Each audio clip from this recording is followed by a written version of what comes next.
Chers passionnés, bonjour et bienvenue dans ce nouvel épisode qui sera consacré à l'homme de Néandertal. Une espèce fascinante qui nous réserve encore et toujours de belles surprises. Comme vous le savez, l'homme de Néandertal a longtemps été perçu comme un être primitif.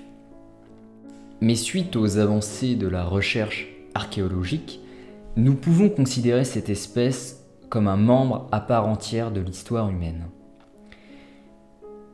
Originellement présent en Europe, au Moyen-Orient et en Asie centrale, jusqu'à environ 30 000 ans avant notre ère, l'homme de Néandertal continue de captiver l'intérêt des préhistoriens et des anthropologues grâce à son histoire fascinante, mais aussi de par ses interactions avec Homo sapiens. D'ailleurs, et je le dis pour celles et ceux qui l'ignorent encore, une part de notre héritage génétique provient de Néandertal, à l'exception bien sûr des populations africaines où Homo neanderthalensis n'était pas présent. Ce partage d'ADN nucléaire, estimé entre 1 et 4%, a contribué à certaines maladies et mutations génétiques chez les humains modernes, ainsi qu'à des adaptations positives, telles que la résistance au froid, grâce à des gènes liés à la production de kératine. Et ce n'est pas tout, puisque ces récentes études révèlent que ce mélange génétique est le résultat d'un croisement entre Homo sapiens et Néandertal, qui cohabitaient sur les mêmes territoires en Europe et au Proche-Orient. Pour autant, l'hybridation ne fonctionnait que dans un sens. Les enfants issus d'une union entre un homme sapiens et une femme néandertalienne pouvaient survivre, mais pas l'inverse, en raison de l'incompatibilité du chromosome Y du mâle néandertalien. Alors, les recherches archéologiques suggèrent également un échange de connaissances entre les deux espèces. À leur arrivée en Europe, les Homo sapiens ont apporté leur expertise, tandis que des Néandertals auraient transmis ces savoirs, comme en témoigne la précision dans le choix des matériaux lithiques, autrement dit, ce qui est relatif à la pierre.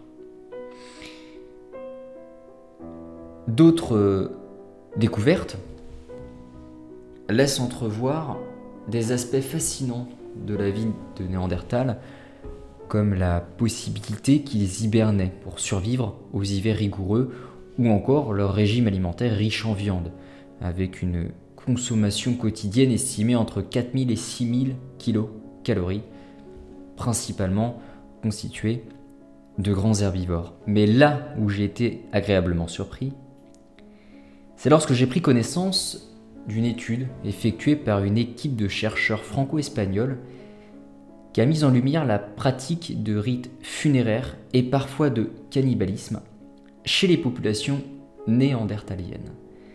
À la Ferracie, en Dordogne, un enfant néandertalien de 2 ans a été enterré il y a 41 000 ans, suggérant une forme de sépulture organisée. Des découvertes similaires ont également été observées à la Chapelle aux Saints, soit en Corrèze, et d'autres sites témoignent des pratiques rituelles variées, parfois associées à des actes de cannibalisme. Et ce peut être dans un contexte cérémonial. Des études sur les restes néandertaliens révèlent une certaine connaissance des plantes à des fins médicinales. Par exemple, des traces de camomille et d'achillée millefeuille ont été découvertes à El Cidreón, en Espagne, suggérant une utilisation des plantes pour leurs propriétés curatives, notamment pour soulager les douleurs dentaires.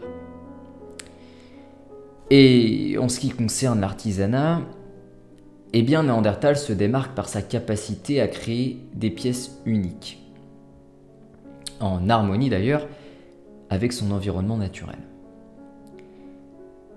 Contrairement à Homo sapiens qui tendait à imposer sa volonté à la matière, eh bien Néandertal façonnait ses objets en fonction des caractéristiques naturelles des matériaux. Donc, il s'agit là d'une approche singulière qui se reflète dans la diversité et l'esthétique de ses productions.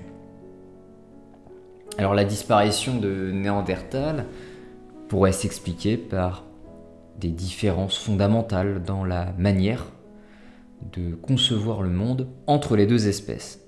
Tandis qu'Homo sapiens favorisait les connexions et les échanges entre les groupes, Néandertal, quant à lui, évoluait de manière plus isolée, avec des populations plus restreintes, mais pour le coup hautement créatives.